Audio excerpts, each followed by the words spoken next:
नमस्कार प्रिय मित्रों, आप सभी का मेरे चैनल गायत्री एस्ट्रोलॉजी में हार्दिक स्वागत है। आज हम बात करेंगे कुंडली में बनने वाले उन 6 सूत्रों के बारे में जिसके होने से व्यक्ति के जीवन में दो पत्नी के योग होते हैं। अब दो पत्नी के योग कैसे होते हैं ये भी आप समझ सकते हैं। ऐसा भी हो सकता है कि पत्नी के गुजरने के बाद वह दूसरी शादी करता है, या तो पत्नी से तलाक के बाद वह दूसरी शादी करता है, या तो एक पत्नी के होने पर वो दूसरी पत्नी को भी रख सकता है।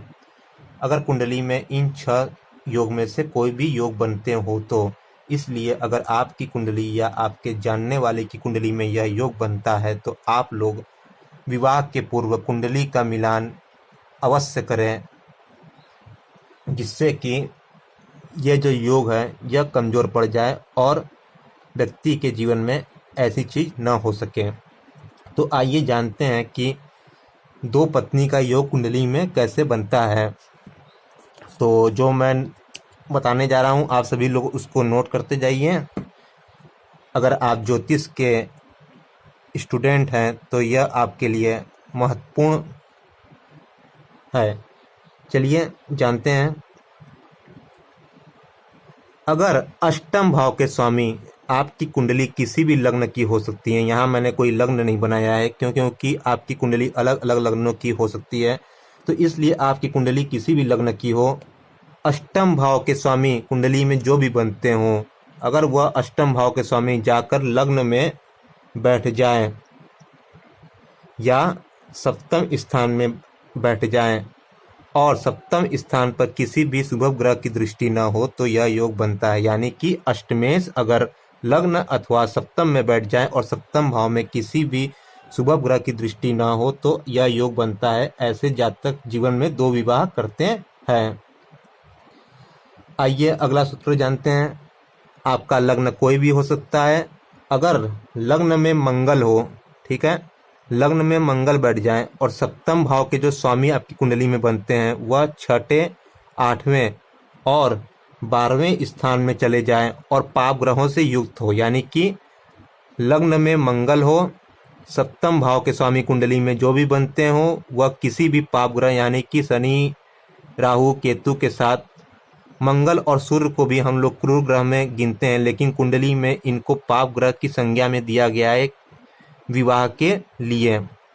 तो मंगल अगर आपके लग्न में हो, सप्तम भाव का स्वामी पाप ग्रहों के साथ 6ठे भाव, 8वें भाव और 12वें भाव में हो तो भी यह योग बनता है। अगला सूत्र, आपकी कुंडली में धन भाव का स्वामी अगर 6ठे स्थान में स्थित हो और सप्तम स्थान में पाप ग्रह स्थित हो तो भी यह योग बनता है। यानी कि आपकी कुंडली में धन भाव का स्वामी, यहाँ पर जो अंक लिखा है उसका स्वामी अगर 6ठे भाव में स्थित हो और सप्तम भाव में भी पाप ग्रह स्थित हो, यानी एक या एक से अधिक पाप ग्रह स्थित हो तो भी यह योग बनता है। अगला सूत्र उसको भी आप सभी नोट कर लीजिए।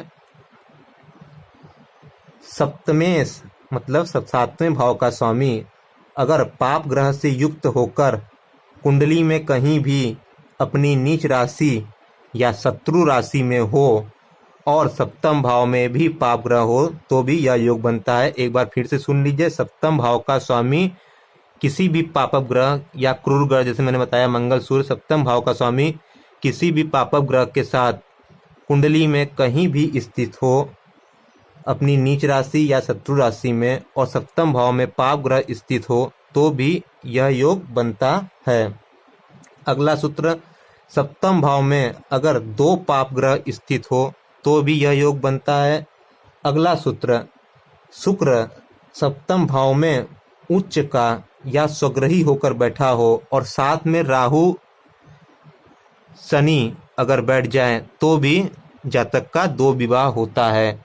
अगर आपकी कुंडली में यह योग है तो विवाह के पूर्व अपनी कुंडली या आपके जानने वाले की कुंडली में यह योग है तो विवाह के पूर्व कुंडली का अवश्य विधिवत मिलान करवावें, जिससे कि यह योग अपना प्रभाव संपूर्ण न दिखा सके। अगर आपको मेरा वीडियो पसंद आया हो तो आप इसे सब्सक्राइब जरूर करिएगा, जिससे कि आपको आगे भी और भी जानकारियां प्राप्त हो सके। तब तक के लिए धन्यवाद। जय माता दी मित्रों।